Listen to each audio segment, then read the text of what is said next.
Hola, ¿cómo les va? Soy Leopoldo Klickman nuevamente con ustedes. Hoy tenemos nuestra tercera clase de la unidad de constitución del narcisismo, es decir, la unidad 5 de seminarios. Bueno, espero que anden bien y vamos a iniciar nuestra clase de hoy. Hoy vamos a retomar lo que estuvimos viendo, pero lo vamos a hacer a partir de un concepto que todavía no hemos trabajado, el concepto de narcisismo primario.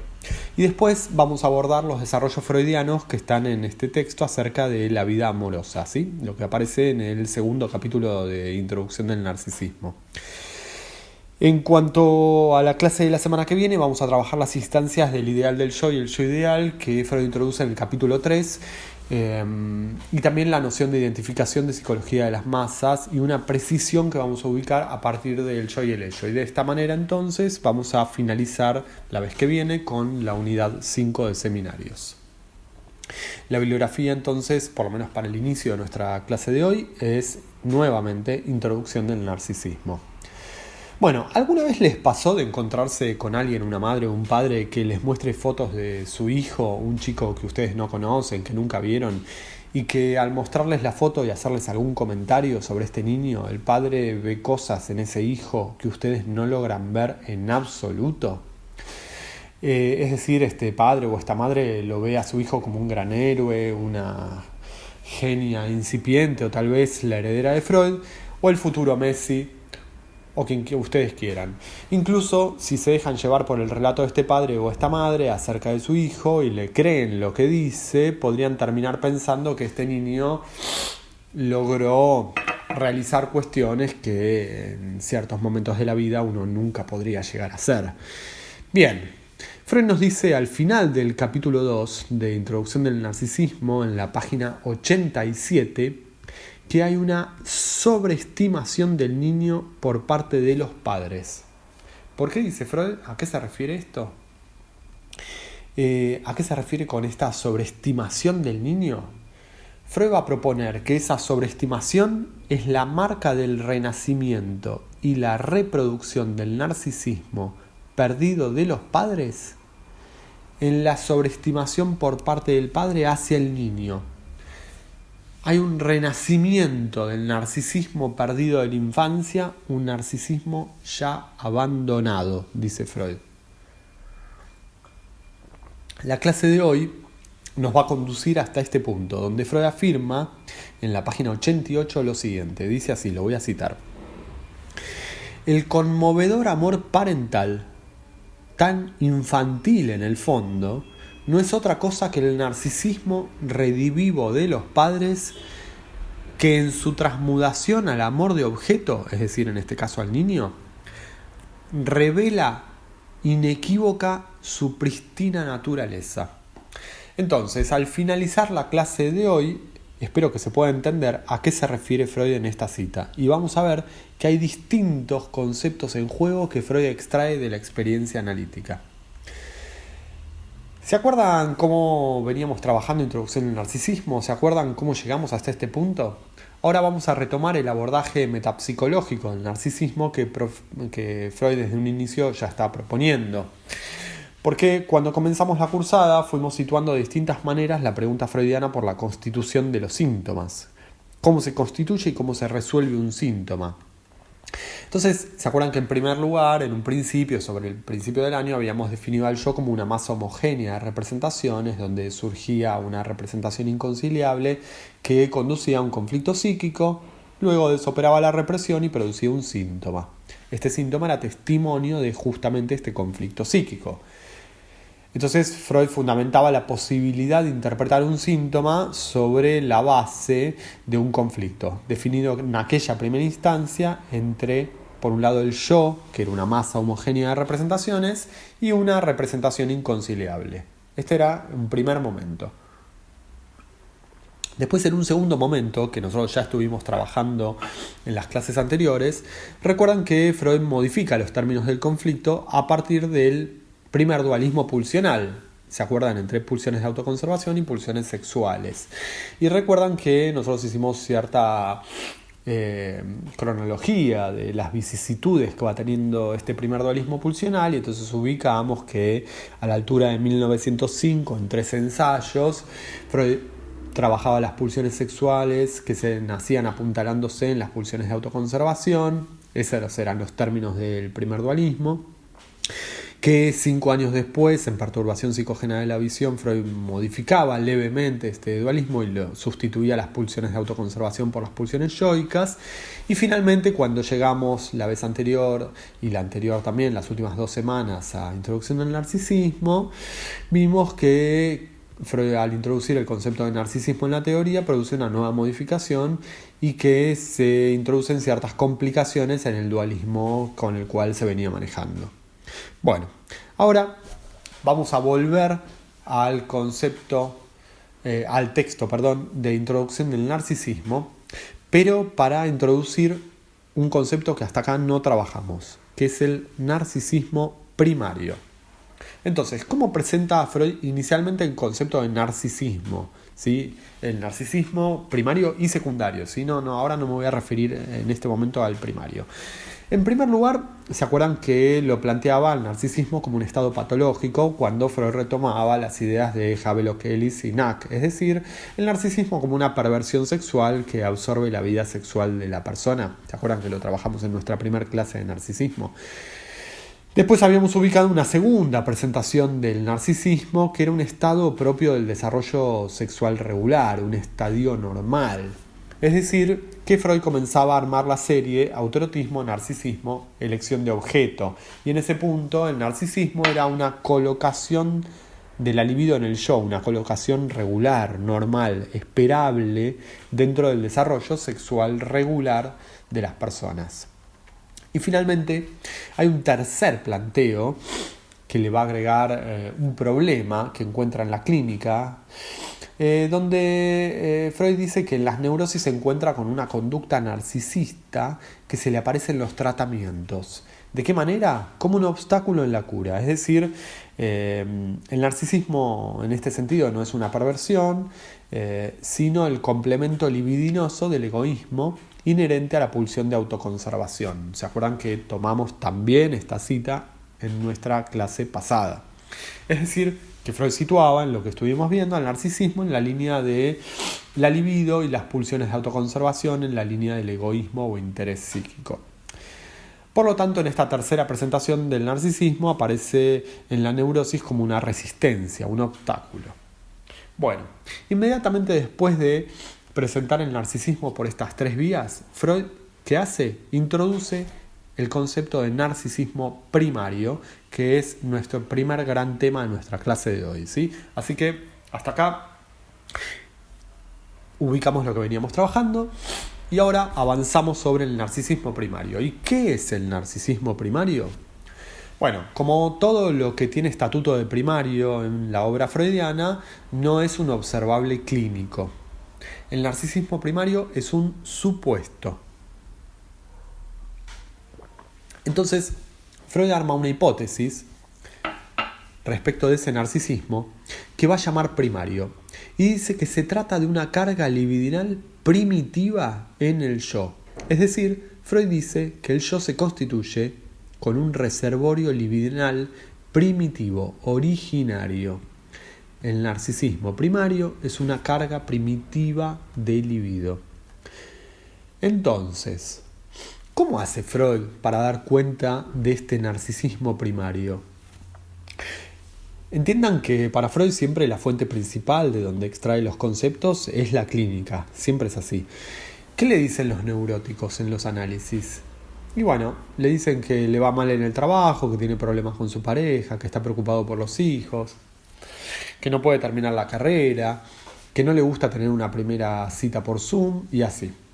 Es decir, muy frecuentemente el neurótico habla de lo que no funciona, de lo que no anda. De lo que no anda en la línea de, como vimos la vez pasada, la elección de objeto, ¿sí? La elección de objeto de amor. Esto no es siempre así, pero frecuentemente se plantean estas cuestiones en los tratamientos, ¿sí? Recuerden que sobre el final de la clase anterior comenzamos a trabajar la serie autoerotismo, narcisismo, elección de objeto. Y entonces El neurótico se queja de los objetos del mundo, de los objetos de la elección de objeto, de lo que no anda en la vida en el lazo con el otro.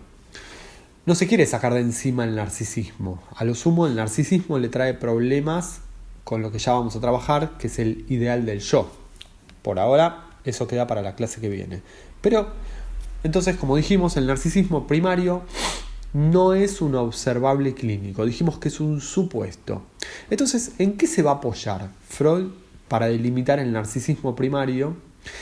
Y ahí vamos a recurrir a lo que dice en la página 72 de este texto, Introducción del Narcisismo, donde leemos lo siguiente. Freud dice así: un motivo acuciante para considerar un narcisismo primario y normal surgió del intento de incluir bajo la premisa de la teoría de la libido el cuadro de la demencia precoz o esquizofrenia.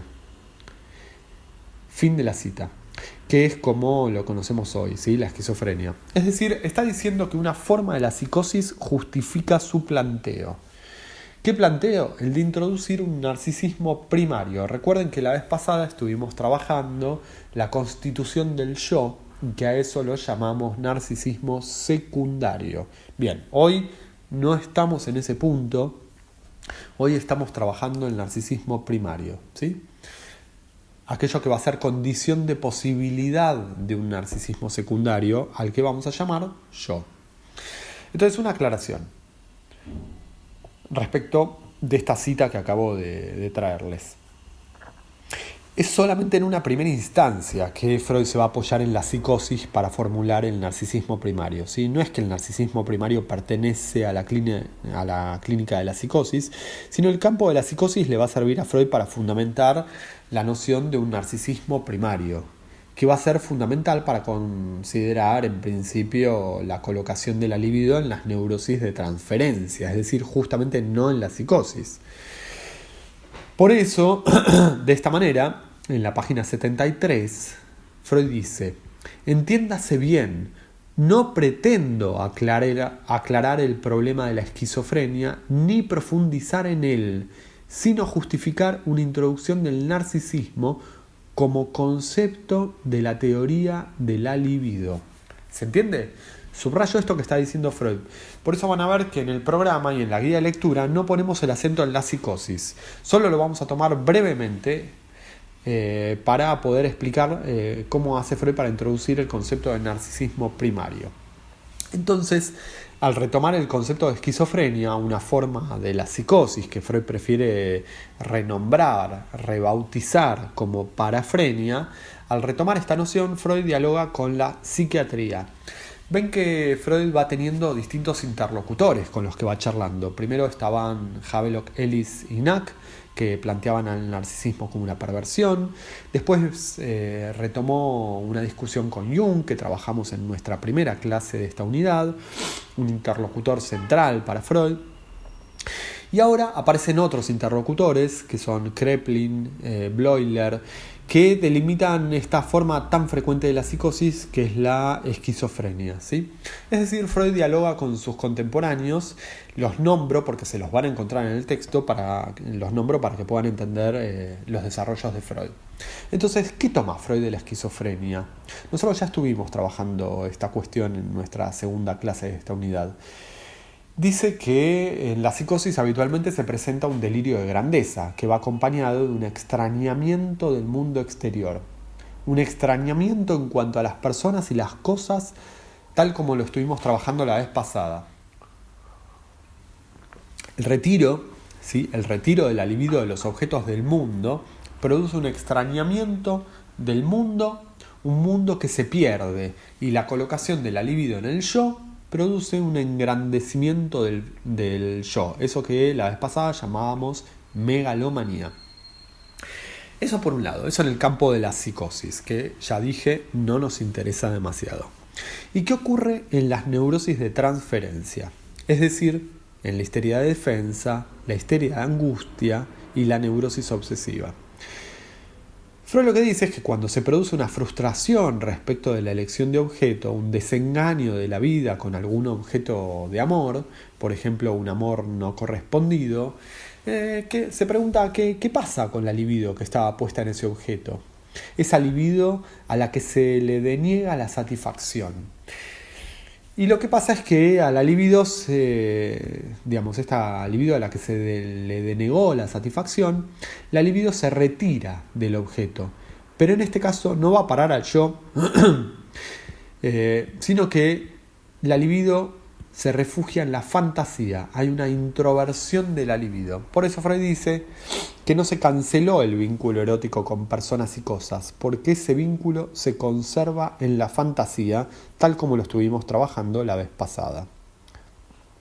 Les doy un ejemplo que no había puesto la vez pasada, por ejemplo en las fantasías de conquistas amorosas, donde el neurótico se encontró con un desengaño amoroso, por ejemplo en el caso de un amor que no fue correspondido, y luego fantasea con una gran conquista de ese amor, es decir, fantasías que conservan el vínculo erótico con el objeto.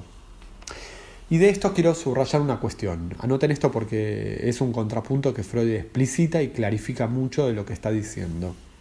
En las neurosis de transferencia, cuando se produce la introversión de la libido que estaba en el objeto, se abandonan los objetos reales, los objetos del mundo exterior, pero no se abandona el vínculo erótico con personas y cosas, el vínculo libidinal. Hay una sustitución de los objetos reales por objetos fantasiados, pero el vínculo libidinal con el objeto no se abandona. Me remito a todo lo que desarrollamos en nuestra clase anterior. En cambio, en la psicosis sí. En la psicosis, la libido sustraída de los objetos va al yo y ahí sí se pierde el vínculo erótico con el objeto. Por eso hay un extrañamiento del mundo, ¿se entiende? Hay una parte del mundo que se pierde. Bueno, de este tema nada más. Ahora vamos a dar un paso más. Primero ubicamos el narcisismo como una colocación libidinal sobre el yo, ¿se acuerdan? La vez pasada.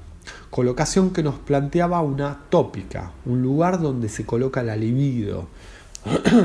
Ahora tenemos una idea de la dinámica de la libido. La dinámica es un juego de fuerzas. La dinámica libidinal hace que esa carga que estaba en los objetos ahora reversiblemente recaiga sobre el yo o la fantasía. Es decir, la libido es reversible. ¿Se acuerdan que habíamos ubicado que una parte de la libido era reversible? En el caso de la psicosis, el retiro de carga que vuelve al yo produce un estancamiento de la libido. Como Freud lo llama en el texto, una estasis libidinal. Entonces, si toda la libido está en el yo, el aparato psíquico tiene que hacer algo con esa estasis libidinal. ¿Y qué hace? Vuelve a colocar esa carga libidinal sobre los objetos. Y en este punto, si estamos hablando de la psicosis, nos encontramos con el delirio psicótico, que en realidad es un intento de cura. ¿Cura de qué? De esa estasis libidinal. Aclaro algo para que no se confunda. Una cosa es el reservorio libidinal del yo, primitivo y originario, lo que hace un ratito ubicamos como un narcisismo primario. Este es el punto que nos interesa y al cual vamos a volver, ¿sí? Y otra cosa muy distinta es que la libido sea reversible, que vaya del yo al objeto, y eso es secundario, y es lo que estuvimos trabajando la vez pasada, ¿sí? La libido que va y viene de los objetos al yo y viceversa. Entonces Freud avanza un paso más y concluye que el delirio de grandeza en el psicótico no es una creación nueva, es la amplificación de un estado ya preexistente. Si siguen lo que estoy diciendo, ven que Freud se está refiriendo a ese estado preexistente que es el narcisismo. Dicho de otro modo, tiene que haber habido un narcisismo primario para que esa reversión de la libido ahora pueda volver al yo. Tiene que haber habido, dice Freud, es un supuesto, como dijimos hace un ratito. Entonces, podemos volver a una definición que abordaron durante la primera clase del narcisismo conmigo. En la página 73, Freud dice: así nos vemos obligados a concebir el narcisismo que nace por replegamiento de las investiduras de objeto como un narcisismo secundario, y atentos a esto, que se edifica sobre la base de otro narcisismo, un narcisismo primario que está oscurecido por múltiples influencias. Bueno, ya iremos delineando cuáles son estas múltiples influencias. Entonces, lo que quiero destacar de esta cita, y lo vamos a ir retomando, es que tenemos un narcisismo secundario, aquel que desarrollamos la vez pasada con la constitución del yo, que se edifica sobre la base de otro narcisismo, un narcisismo primario, que es el eje de nuestra clase de hoy. Entonces, ya ahora sí, dejemos atrás el tema de la psicosis, que no nos interesa, y volvamos sobre la definición de narcisismo. Tenemos una definición del narcisismo secundario que permite diferenciarlo del narcisismo primario. El narcisismo secundario es importante que se entienda que estamos hablando de la constitución del yo como una unidad, como lo trabajamos la vez pasada. El narcisismo secundario que nace por replegamiento de las investiduras de objeto. Y además está diciendo que se edifica sobre un narcisismo primario oscurecido por múltiples influencias. Un narcisismo primario que, como ya dijimos, no es un observable clínico, ¿sí? Entonces, de esta manera, retomamos un tercer modo de entender el narcisismo. Voy a la página 73, donde Freud dice lo siguiente. Nos formamos la imagen de una originaria investidura libidinal del yo. Esto que decíamos como reserva libidinal, que es cedida a los objetos, pero que en su fondo esta investidura originaria persiste en el yo. Hay por lo tanto una primera división de esa energía que llamamos libido como originariamente libido yoica, y luego parte de esa libido yoica deviene libido de objeto. ¿Recuerdan el problema de este texto en torno a las pulsiones? Teníamos pulsiones yoicas que implicaban un interés y pulsiones sexuales que implicaban libido. Y en este texto Freud intenta armar un nuevo dualismo pulsional donde la libido se divide en libido yoica y libido de objeto. El problema es que el yo, que era agente de las pulsiones yoicas que operaban la represión, el yo se libidinizó. Y de esta manera pasa a ser un objeto de las mismas pulsiones sexuales. ¿Se entiende el problema en el cual se encuentra Freud? Lo subrayo, anótenlo. El yo es objeto de la pulsión sexual. Entonces, teníamos una división entre pulsiones yoicas versus sexuales. Un yo que se defendía de la exigencia pulsional. El problema es que al introducir el narcisismo como reserva libidinal en el yo original, el yo se convierte en un objeto de las pulsiones sexuales. Entonces tenemos un falso dualismo tal como estuvimos trabajándolo en las clases pasadas, porque ahora todo es libidinal, libido yoica, libido de objeto. Sin embargo, recuerdan lo que trabajamos la vez pasada, la metáfora de la ameba. Habíamos ubicado que hay una parte de esa libido que persiste como libido yoica, que nunca va a ser reversible, que nunca se va a transferir a los objetos, lo que ubicamos como un resto libidinal. Y ahí, los remito al final de nuestra clase pasada, habíamos situado estas pulsiones relegadas por inutilizables. Bien,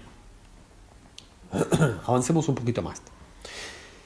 Es de esta manera que llegamos a lo que pasa en el enamoramiento. En el enamoramiento se cede la libido yoica al objeto. Por eso en el enamoramiento hay un empobrecimiento del yo en pos del objeto. ¿Recuerdan lo que trabajamos de la libido yoica y la libido de objeto como vasos comunicantes? En el enamoramiento hay un engrandecimiento del objeto y empobrecimiento del yo. Estamos hablando del enamoramiento que por definición es narcisista. Es la libido yoica cedida al objeto.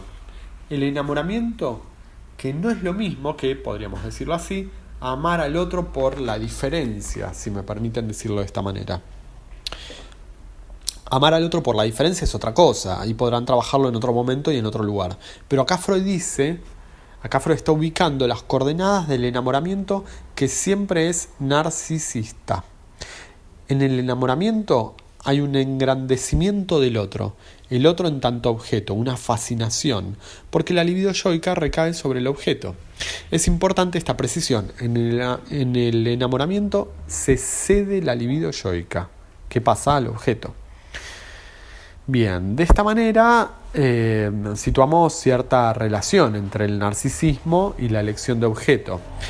Y ahora volvamos sobre la relación entre autoerotismo y narcisismo, que trabajamos la vez pasada. Recuerdan que en la página 74 de Introducción al Narcisismo, Freud decía que es un supuesto necesario que no esté presente desde el comienzo una unidad comparable al yo, que el yo debe ser desarrollado. ¿Se acuerdan que ahí ubicamos el nuevo acto psíquico? Dijimos que las pulsiones autoeróticas son iniciales, primordiales, por lo tanto algo va a tener que agregarse, y ahí ubicamos el nuevo acto psíquico. Y dijimos que este nuevo acto psíquico era la identificación, sobre la que nos vamos a extender de modo más pormenorizado en nuestra clase que viene, en la última de esta unidad. O sea que no hay un yo desde el comienzo. Para la constitución del yo se necesita de una nueva acción psíquica, y para eso también se va a necesitar de una instancia del yo que vamos a llamar, y para ir familiarizándonos con esta instancia, la vamos a llamar ideal del yo. Ya lo vamos a trabajar, pero dejamos ubicado que para que se constituya el narcisismo se va a necesitar de un nuevo acto psíquico, que es la identificación, y de una instancia que va a ser el ideal del yo, que es el eje de nuestra clase que viene, la cuarta y última. Ahora vamos a pasar al capítulo 2 de Introducción del Narcisismo. Freud dice que el estudio directo del narcisismo es imposible. Y entonces para estudiar el narcisismo va a tomar tres caminos. Tres caminos que en definitiva son tres caminos de acceso al estudio de la distribución libidinal. Los tres caminos para estudiar el narcisismo son la enfermedad orgánica, la hipocondría y la vida amorosa de los sexos. Vamos a avanzar muy rápidamente sobre los primeros dos. ¿Cómo va a considerar la enfermedad orgánica a partir de esta distribución libidinal? Con la distribución libidinal, Freud se refiere al punto de vista económico de la libido, cómo se distribuye la libido. Entonces Freud dice que cuando hay una enfermedad orgánica, de las que causan dolor, se produce una resignación del interés por el mundo exterior, y también se produce una resignación de la libido con respecto a sus objetos. Esto es así a tal punto que en la enfermedad orgánica, dice Freud en la página 79, el enfermo deja de amar. Es decir, hay resignación de su interés por todas las cosas del mundo que no se relacionen con su sufrimiento. Solo puede pensar en lo que le duele, ¿sí? Ya sea dolor físico o psíquico. El enfermo retira sobre su yo sus investiduras libidinales para después volver a libidinizar los objetos recién una vez que se curó. Esto es lo que dice Freud. Por ejemplo, cuando uno le duele una muela, no hay otra cosa que el dolor de muela. Solo queremos que nos calmen ese dolor. O como dice Freud de un modo mucho más lindo, citando a un poeta, en la estrecha cavidad de su muela se recluye su alma toda. Las investiduras de objeto vuelven al yo, y no importa el trabajo o la evaluación, no importa nada. En este punto, dice Freud, libido e interés yoico tienen el mismo destino, se vuelven indiscernibles. Es decir, decae toda la disposición a amar. Bien. Con la hipocondría, que es un trastorno que se caracteriza por una preocupación constante por la propia salud y por una tendencia a exagerar o inventar padecimientos, ocurre lo mismo. En la hipocondría también hay sensaciones penosas y dolorosas. El hipocondríaco retira el interés de la libido del mundo exterior y lo concentra en el órgano que él supone enfermo. Ven que Freud intenta conservar el dualismo entre pulsiones yoicas cuando habla de interés y pulsiones sexuales cuando habla de la libido. Necesita sostener el dualismo. Y a la vez dice que tanto el hipocondríaco como el enfermo, cuando hay una enfermedad orgánica, libido e interés se concentran en el yo con el fin de contrarrestar el dolor. Bueno, dejemos esto atrás y demos un paso. Habíamos visto que ante una frustración, ante una denegación de la satisfacción, la libido de objeto devenía en libido yoica. Habíamos dicho hace un ratito que esto produce una estasis libidinal. Y para el aparato psíquico esto es un fracaso. Si toda la libido está puesta en los objetos de la fantasía o en el yo, ven que no importa si estamos hablando de las neurosis de transferencia o narcisistas, vale para ambos conjuntos. Esto implica un fracaso. Entonces Freud se hace una pregunta en el texto, que la pueden ubicar en este segundo capítulo, y se pregunta: ¿por qué una estasis de libido en el interior del yo se sentiría displacentera? ¿Por qué eso lo tendríamos que leer como un fracaso? Es displacentero porque hay un aumento de tensión. Podemos tomar la misma pregunta pero de otra manera y llegamos a un resultado interesante. Freud dice en la página 82: ¿en razón de qué se ve compelida la vida anímica a traspasar los límites del narcisismo y poner la libido sobre los objetos? Justamente porque se produciría esta estasis libidinal, que lo que conlleva es displacer, ¿sí? Aumento de tensión. Entonces, hay una dinámica de la libido en juego. Si toda la libido está en el yo, eso produce una estasis libidinal y eso se siente como doloroso. Y si toda la libido está puesta en el objeto, eso lo llamamos enamoramiento. Bien. Entonces, el aparato psíquico es un medio que domina excitaciones, que caso contrario provocarían excitaciones penosas. Entonces, por medio de la elaboración psíquica, el psiquismo puede hacer esta distribución de la energía. Hay personas que dicen que no quieren enamorarse porque luego les cuesta separarse del objeto. Otros, en cambio, sustituyen un objeto por otro, es decir, que no soportan esa estasis libidinal y entonces pasan rápidamente a un nuevo amor. Estas son las perspectivas económica y dinámica del amor, que se desprenden de estas dos primeras vías de acceso al narcisismo, la enfermedad orgánica y la hipocondría. Ahora vamos a la tercera, que es la que realmente nos importa. La tercera vía de acceso al estudio del narcisismo es la vida amorosa en los seres humanos. Para que quede claro, Freud insiste con la explicación de que la libido yoica había quedado oculta tras la libido de objeto en los comienzos del psicoanálisis. Lo que en su momento se presentaban eran conflictos con la libido de objeto, problemas relativos a la relación libidinal con el objeto, por ejemplo, la pareja, los padres, el jefe, el vecino, etc. Entonces Freud plantea el desarrollo sexual del niño, retomando las pulsiones sexuales, que se apuntalan en las pulsiones de autoconservación. En principio esas pulsiones sexuales son autoeróticas, se apuntalan en las pulsiones de autoconservación. Es el chupeteo donde la repetición se independiza del objeto. Un ritmo pulsional que se satisface partiendo de la fuente y volviendo a la fuente. ¿Se acuerdan? Lo que ya estuvimos trabajando en reiteradas ocasiones de 3 ensayos. Entonces, en principio la satisfacción sexual es autoerótica, apuntalada en las pulsiones de autoconservación. Luego el niño encuentra, o más bien lo que dice Freud en el tercer ensayo sobre la metamorfosis de la pubertad, el niño construye un objeto sexual. ¿Sobre la base de quién? De la madre nutricia. En principio la madre era solamente una teta, no había una diferenciación entre la madre y la teta en la que se producía satisfacción, porque el niño todavía no tiene la capacidad de reconocer ni en el otro ni en sí mismo una imagen unificada, ¿sí? Entonces es recién a partir del destete y la dentición que la madre pasa a ser un objeto que satisface, un objeto que opera respecto de lo que Freud va a llamar más adelante el desvalimiento del niño. El niño tiene hambre y la madre acude, al menos habitualmente es así, ¿sí? Con lo cual Freud plantea que ese otro materno, ese otro de los primeros cuidados, pasa a ser un objeto sexual. Es decir, que si la pulsión en principio es autoerótica, luego se constituye en este caso la madre como objeto sexual. Los estoy remitiendo a lo que ya trabajamos de 3 ensayos.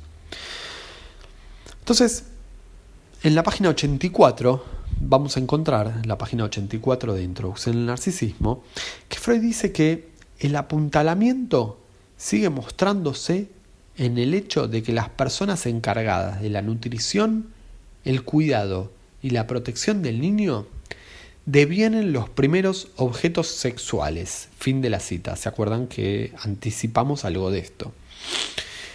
Y agrega que junto al apuntalamiento ahora podemos dar cuenta de un segundo tipo de elección de objeto. Ven que no estamos hablando del apuntalamiento de 3 ensayos, ¿sí? Estamos hablando del apuntalamiento en otro sentido. Ahora vamos a desplegar este punto. Entonces, Freud está ubicando, por un lado, que el apuntalamiento sigue mostrándose en el hecho de que las personas encargadas de la nutrición, el cuidado y la protección del niño devienen los primeros objetos sexuales, ¿sí? Y ahora va a ubicar otro modo, ¿sí? Un segundo tipo de elección de objeto. Estamos planteando 2 modalidades de la elección de objeto amorosa en el ser humano. Freud está planteando que la elección de objeto, recuerden la serie autoerotismo, narcisismo y elección de objeto, la elección de objeto puede tener 2 fuentes. La primera fuente de la elección de objeto es la del tipo del apuntalamiento. Es una elección que se juega con aquel que me provee los objetos de las satisfacciones. Se puede elegir un objeto con un rasgo materno o paterno, dice Freud. La segunda alternativa, la segunda forma de elección de objeto posible, de elección amorosa de objeto, estamos hablando del adulto, ¿sí? Es la modalidad narcisista. Y Freud agrega que es a partir de esta modalidad narcisista de elección de objeto de amor que encuentra la principal razón para introducir el narcisismo. ¿Ven? El lugar central que le da Freud al estudio de la vida amorosa. Le va a justificar también la introducción del narcisismo. Entonces, hay 2 modalidades de elección de objeto de amor.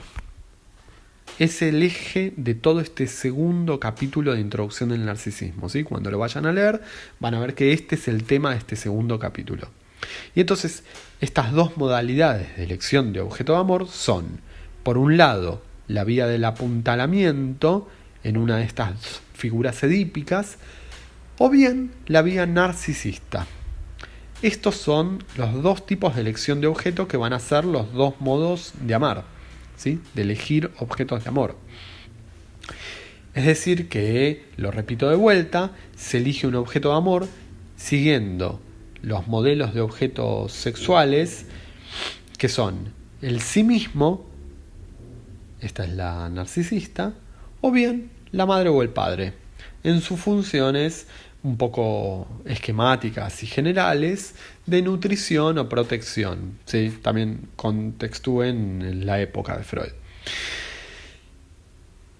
Insisto con algo, se entiende que estamos hablando, cuando hablamos de esta primera modalidad, la del apuntalamiento, que estamos hablando del apuntalamiento en quienes sostienen la función materno-paterna, ¿sí? Que no necesariamente coinciden con mamá y papá. Freud hace una aclaración que es importante que tengan en cuenta por todo lo que va a decir después y porque además Freud era un adelantado a su época. En la página 85 dice lo siguiente: todo ser humano tiene abiertos frente a sí ambos caminos. Fin de la cita. Y agrega que si bien estos caminos presentan diferencias fundamentales y que, bueno, pueden articularse, ¿sí? A la diferencia de los sexos, esto no es así, no es regularmente así, ¿sí? Esto es fundamental que lo tengan en cuenta. No hay una regularidad entre el hombre de un modo, la mujer de otro, no es esta la perspectiva freudiana. Y Freud lo dice justamente en esta cita: no es regular acomodar una modalidad al hombre y otra a la mujer. Y con los desarrollos que tenemos hoy en día, esto, bueno, que queda más claro que con los cambios subjetivos de la época, esto claramente no es así, pero Freud esto ya lo decía hace 100 años atrás. Ténganlo muy presente porque Freud lo aclara, ¿sí? Pueden ir a buscar esta cita que acabo de traer. No hay una correlación entre una modalidad de amar y un sexo determinado, en absoluto. Habiendo aclarado esto, y para ilustrarlo más claramente, Freud va a ejemplificar la modalidad por apuntalamiento con el hombre y la narcisista con la mujer, ¿sí? La modalidad por apuntalamiento supone la elección de un objeto de amor que porte un rasgo de alguno de estos otros primarios, de los cuidados, de los primeros cuidados. Entonces, Freud plantea que en esta modalidad de elección amorosa se produce una sobreestimación del objeto de amor. Y esto caracteriza al enamoramiento. Es el objeto de la elección de objeto el que está sobreestimado. Claro, pero ¿por qué está sobreestimado? Es decir, ¿por qué el que se enamora bajo esta modalidad sobreestima al objeto de amor y solo alcanza a ver sus perfecciones? ¿Entienden la pregunta de Freud? Es importante. ¿Por qué solo se alcanzan a ver las perfecciones del objeto de amor? ¿Por qué Freud dice que en esa modalidad de elección de objeto se produce un estado que recuerda a la compulsión neurótica? Ven que Freud está relatando esas escenas en las que el enamorado no puede dejar de pensar en su objeto de amor. La respuesta en este punto que nos va a brindar Freud es que acá lo que está en juego es una transferencia del narcisismo primario sobre el objeto. ¿Sí? Entonces empezamos a abordar aquella primera frase con la que inauguramos nuestra clase de hoy. ¿Sí? Es el narcisismo primario lo que está en juego, que se va a depositar en el objeto de amor. Insisto, la sobreestimación sexual proviene del narcisismo primario, dice Freud. El narcisismo primario donde se sobreestimaba al niño. Recuerdan que comenzamos con esta idea hoy, ¿no? Esa sobreestimación del niño proviene del narcisismo primario, pero que ahora se transfiere al objeto de amor, al objeto de la elección de objeto. Vayan y busquen este desarrollo en la página 85, que finaliza con Freud diciendo lo siguiente: corresponde a la transferencia de ese narcisismo primario sobre su objeto sexual. Eso explica que en este enamoramiento, que se produce por la modalidad del apuntalamiento, haya una disminución de la libido en el yo en beneficio del objeto. ¿Se acuerdan que habíamos dicho que en el punto en que el objeto se enaltece, el yo en cambio se va a empobrecer? Bien, esta es la primera modalidad, la del apuntalamiento. Ahora vamos al otro camino para la elección de objeto, que es la modalidad narcisista. En esta segunda modalidad, la condición es ser amada o amado, dice Freud. En todo caso, pueden llegar a amar a aquel que lo ama a uno. Esa es una posición narcisista en el amor, ¿sí? Y a propósito de este punto, Freud plantea que el narcisismo tiene un atractivo especial, que despliega una gran atracción para el otro. Y Freud plantea ciertas analogías. Dice que este atractivo es análogo a lo que ocurre con los niños. Los niños tienen un atractivo justamente por este narcisismo donde prescinden del objeto. Ni hablar del bebé, que uno dice, qué lindo bebé, y el bebé ni lo registra uno. Es el narcisismo encarnado, ¿no? El narcisismo propio de los nenes chiquitos, como Freud lo va a llamar en este texto, su majestad el bebé, His Majesty the Baby. Termina diciendo Freud para ilustrar justamente esta cuestión, ¿sí? Que es puro narcisismo y que eso despliega una gran atracción.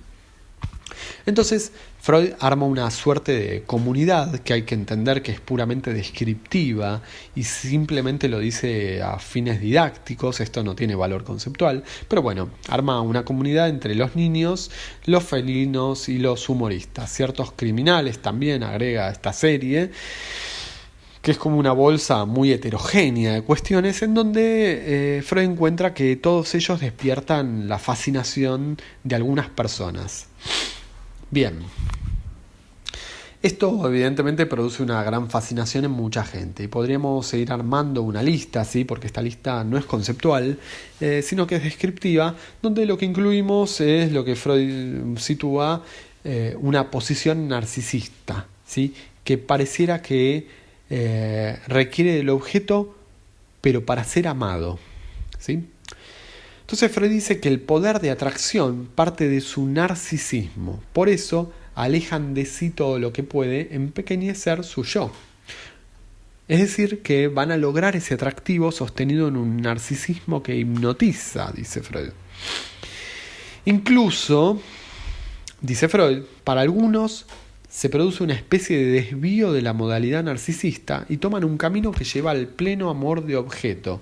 Atención a esto. Toman este otro camino cuando tienen hijos. En el hijo se les enfrenta una parte de sí mismo, al que ahora pueden brindar, desde el narcisismo, el pleno amor de objeto. Es decir, que ese niño que fue parte del sí mismo propio, ahora va a devenir en el objeto de amor, el objeto de la elección de objetos, ¿sí? El niño mismo es tomado como objeto de amor por los padres. Y en muchos casos la mujer pasa de la modalidad de amor narcisista, o el hombre también, a una elección de objeto por apuntalamiento, a donde el hijo pasa a representar, y entiéndanlo justamente de ese modo como una representación, el hijo representa lo que él o ella fue en términos del narcisismo primario. Es decir, ese objeto libidinizado por el otro de los primeros cuidados, quien ocupe ese lugar, ya sea la madre o el padre o quien sea. Es la libidinización de la madre con el niño, para tomarlo de un modo muy esquemático y de un modo clásico dentro de nuestra cultura occidental. Para la madre, el niño tiene que tener algún grado de narcisismo. La madre tiene que poder libidinizarlo. Pero no deja de ser un modo narcisístico de investir el objeto. El niño es parte de sí mismo. Y en este sentido, antes el narcisismo estaba sobre el propio cuerpo y ahora sobre el niño. Esto nos conduce a otros desarrollos que en la tercera parte del programa van a ser centrales. Lo adelanto. Es una condición necesaria que el niño ocupe ese lugar para la madre, porque si no se libidiniza el niño, ocurre lo que se conoce como el marasmo infantil. El niño muere. Entonces el niño tiene que ser libidinizado, tocado, nombrado, mirado, si no, no sobrevive, aunque tenga todos los nutrientes para vivir. Entonces necesita de esa función de libidinización. Y acá es una anticipación que pueden encontrar en este texto. Freud lo dice, esa función de libidinización está sostenida en esto que Freud dice que algo del narcisismo propio, de ese narcisismo primario, es necesario que lo reciba el niño. Si no, el niño no vale como algo propio, sino que vale como un cuerpo extraño. En la tercera parte del programa, cuando tengamos otros articuladores, vamos a poder precisar esta cuestión. Entonces, Freud dice que algo de ese narcisismo primario tiene que ser puesto en el hijo. Entonces van a encontrar en la página 87 que Freud esquematiza estas cuestiones que venimos trabajando diciendo lo siguiente. Dice que se ama según el tipo narcisista y plantea distintas alternativas, ¿sí? Entonces plantea 4 alternativas. La primera es que se ama, según el tipo narcisista, a lo que uno mismo es. Es decir, se trata de una elección amorosa donde uno elige a alguien, ¿sí? En ese sentido la elección de objeto de amor, donde ese alguien funciona de soporte de la imagen idealizada que uno tiene de sí mismo.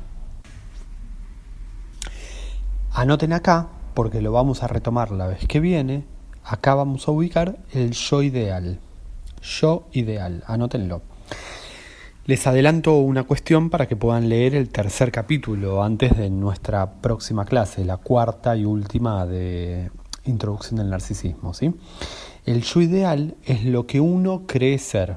¿Por qué ideal? Porque es una ficción. Entiendan que cuando Freud dice a lo que uno es, ¿sí? Que esta es la opción A de elección amorosa según el tipo narcisista, a lo que se está refiriendo es que se elige a un otro tomando como modelo lo que uno cree ser, ¿sí? Uno mismo.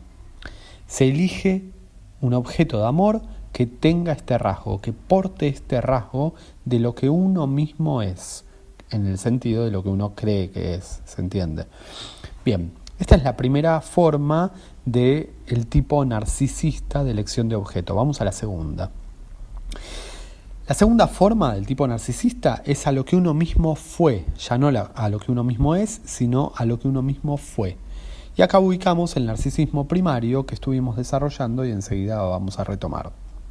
La tercera forma de esta modalidad narcisista de elección de objeto de amor es a lo que uno querría ser.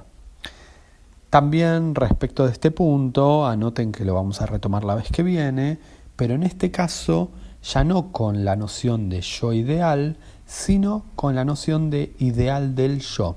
Por ahora es solo un anticipo, pero es un anticipo para que ustedes puedan ir directo al tercer capítulo de Introducción del Narcisismo y leerlo con una guía, ¿sí? Entonces vayan y ubiquen lo que Freud dice acerca del yo ideal y del ideal del yo. Y con eso vamos a retomar esto que estamos planteando. Finalmente hay una cuarta forma del tipo narcisista de elección de objeto de amor, que es amar a la persona que fue una parte del sí mismo propio, dice Freud. Lo van a encontrar exactamente así. Y esto es lo que decíamos hace un ratito respecto del hijo, ¿sí? La libidinización del hijo. Bien, estas son las 4 formas, las 4 modalidades que Freud plantea para la elección de un objeto de amor siguiendo el tipo narcisista. Recuerdan que había otro tipo de elección amorosa que era por apuntalamiento. Y en este caso es más sencillo porque se ama según el modelo de quien ocupó la función materna de la nutrición. Insisto con esto que son funciones, esa función la puede ocupar perfectamente el padre, pero es una función materna. Y por otro lado, la función de protección, que también la puede ocupar, por supuesto, la madre. Entonces, para terminar la clase de hoy, voy a hacer algunos comentarios más respecto del narcisismo primario. Recuerdan que el narcisismo primario era esa carga primitiva de libido del yo, que veníamos viendo en términos metapsicológicos. Ahora lo vamos a abordar de otra manera. Si al comienzo de Introducción del Narcisismo, Freud propone el concepto de narcisismo primario como ese momento constitutivo del yo, tomado como objeto de la libido, sobre el final del capítulo 2, este que estamos trabajando, le da un giro a su manera de pensar ese momento del narcisismo primario, que es considerarlo como una operación que involucra al otro en los primeros cuidados. O sea que no es por fuera de la posición que el niño ocupa en relación a quienes sostienen esa función, es decir, sus padres. Porque en particular es la referencia materna la que va a ser fundamental. Voy a leer un fragmento del final del capítulo 2 para ubicar la relación entre el narcisismo y la función materna. Freud dice así: el narcisismo primario, que suponemos en el niño y que contiene una de las premisas sobre la libido, es más difícil de asir por observación directa que de comprobar mediante una inferencia retrospectiva hecha desde otro punto. Si consideramos la actitud de padres tiernos hacia sus hijos, habremos de discernirla como renacimiento y reproducción del narcisismo propio hace mucho abandonado. Fin de la cita. Es decir, Freud dice que el narcisismo primario lo suponemos en el niño, que no es algo que podemos asir por medio de una observación directa, sino que podemos dar cuenta de ese narcisismo primario mediante una inferencia retrospectiva. Es decir, podemos reconstruirlo. En realidad, el narcisismo primario se reconstruye por trozos de discursos de los padres. Cuando eras chiquito tal cosa, cuando eras más grande tal otra cosa. Es decir, trozos de discurso que hacen a un supuesto narcisismo primario, recuerden que es un supuesto el narcisismo primario, que en realidad es la construcción que se arma a posteriori a partir de trozos de discurso. ¿Sí? ¿Me siguen? Lo que se dice acerca de lo que uno fue, lo que cuentan los pacientes en los análisis acerca de lo que fueron, cómo fueron hablados, cómo fueron esperados, cómo fueron dichos.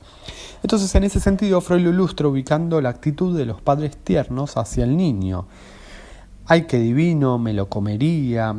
Ese tipo de frases. La actitud de los padres tiernos hacia el niño, dice Freud, es el renacimiento y la reproducción del narcisismo propio de los padres que ya fue abandonado hace tiempo atrás. Y esto se ve en la sobreestimación del niño. Recuerden lo que decíamos hoy al inicio sobre este padre que les muestra a ustedes fotos acerca de su hijo. Un chico que ustedes ni conocen, que nunca vieron, y que ustedes intentan ver algo de lo que este señor les está mostrando en esa foto, pero no alcanzan a ver al príncipe o a ese futuro gran hombre, no logran ver al héroe que realizará todos esos deseos incumplidos de los padres. ¿Me siguen? El padre les muestra esas fotos y les habla de estos personajes, y ustedes ¿qué ven? Ustedes ven un niño. ¿Por qué? Porque ese narcisismo primario es el que el padre está viendo en esas fotos, y el que es esa sobreestimación del niño que ahí aparece transferida. Como dijimos al inicio, charlando con los padres del niño, podríamos terminar convencidos de que el niño resuelve ecuaciones de 2 incógnitas al año de vida. Esto ocurre en la experiencia de un análisis. Podemos escuchar que en esos relatos, en esos trozos de discurso, se puede escuchar ese narcisismo primario transferido al niño. La sobreestimación del objeto, en este caso del niño, marca que allí lo que se juega es el propio narcisismo, el narcisismo perdido de la infancia, el narcisismo primario. Entonces, es a partir de la falta de aquello a lo que se debió renunciar que el niño va a ser investido narcisísticamente. Entonces, el hijo, de algún modo, permite retomar algo del propio narcisismo, decía Freud. Pero no cualquier cosa, sino precisamente algo a lo que se debió renunciar. Es en función de aquello del propio narcisismo al que los padres tuvieron que renunciar, que el niño va a ser investido libidinalmente, ¿sí? A partir de este punto el niño va a ser investido libidinalmente. ¿Y cómo ubica Freud esta cuestión? Como dijimos, con la sobreestimación de los padres hacia el niño. ¿Sí? Este es un modo de ubicarlo. No es que se trata de eso, sino que este es un modo de ubicarlo. Así entonces prevalece una compulsión a atribuir al niño toda clase de perfecciones, decíamos hace un ratito. Se ve en los hijos una perfección que, digamos, encubre los propios defectos, ¿sí? Los defectos de quien está hablando, del que ustedes escuchan y hace un relato acerca de sus propios hijos, y en el relato ustedes escuchan toda una serie de perfecciones, ¿sí? Lo que llamamos la sobreestimación. Y por lo tanto el destino de ese niño es que ese niño tiene que tener mejor suerte que los padres. Le tiene que ir mejor y no puede estar expuesto a las exigencias de la vida, cuyo imperio hubo de reconocerse, dice Freud. O también agrega Freud, de un modo muy interesante en este punto, que pretendemos que en este punto los niños no sufran, que no los toque ni la enfermedad, ni la muerte, ni la renuncia al goce.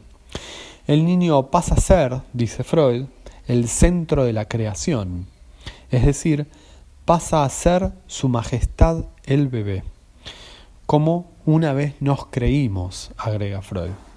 Es más, debe cumplir, dice Freud, los sueños irrealizados de los padres. Piensen en el peso que tiene este punto para los niños, ¿no? Freud está ubicando justamente esta cuestión. Esos que nombré recién, entonces lo subrayo, anoten esto. Es a partir de la falta que el niño va a ocupar ese lugar. Una aclaración respecto del lugar que ocupa el niño para estos otros de los primeros cuidados. Esto no siempre fue así, tiene una historia. Hace 4 siglos atrás el niño no ocupaba este lugar de colocación libidinal que Freud sitúa. Así como hay una historia de la sexualidad, también hay una historia del lugar que el niño ocupó a lo largo de los siglos respecto del otro. Es decir, el lugar del niño en la familia. Freud acá está trabajando un elemento de la constitución subjetiva, pero a la vez, ténganlo presente, ¿sí? No es central para nuestros desarrollos, pero sí me parece para la comprensión del tema. Freud lo está entramando también con la época. No son cuestiones atemporales. La constitución subjetiva tiene coordenadas estructurales, es decir, invariantes, pero que están entramadas con coordenadas históricas. Entonces, para finalizar, retomemos lo que trabajamos hoy en articulación con lo que trabajaron las 2 veces anteriores conmigo. Y de esta manera construimos un puente hacia la clase que viene, que es la última. Entonces, para eso retomemos la serie Autoerotismo, Narcisismo, Elección de Objeto. Ubicamos el planteo freudiano, donde Freud decía así: nos vemos obligados a concebir el narcisismo, que nace por replegamiento de las investiduras de objeto, como un narcisismo secundario que se edifica sobre la base de otro narcisismo, un narcisismo primario, que está oscurecido por múltiples influencias. Situamos ese narcisismo primario como una colocación originaria de la libido, primitiva, el modo en que el niño es tomado como objeto libidinal de los padres, es decir, el otro de los primeros cuidados. Van a encontrar este punto subrayado en la guía de lectura número 3, que les recomiendo que vayan a buscar. El niño ocupa un lugar en la economía libidinal de los padres. En cuanto al narcisismo primario, se articula y a la vez se distingue del autoerotismo. El autoerotismo lo ubicamos como la satisfacción autoerótica de las pulsiones parciales, ¿se acuerdan? Es decir, que van a quedar unas pulsiones relegadas por inutilizables, que va a ser un resto a la constitución del yo.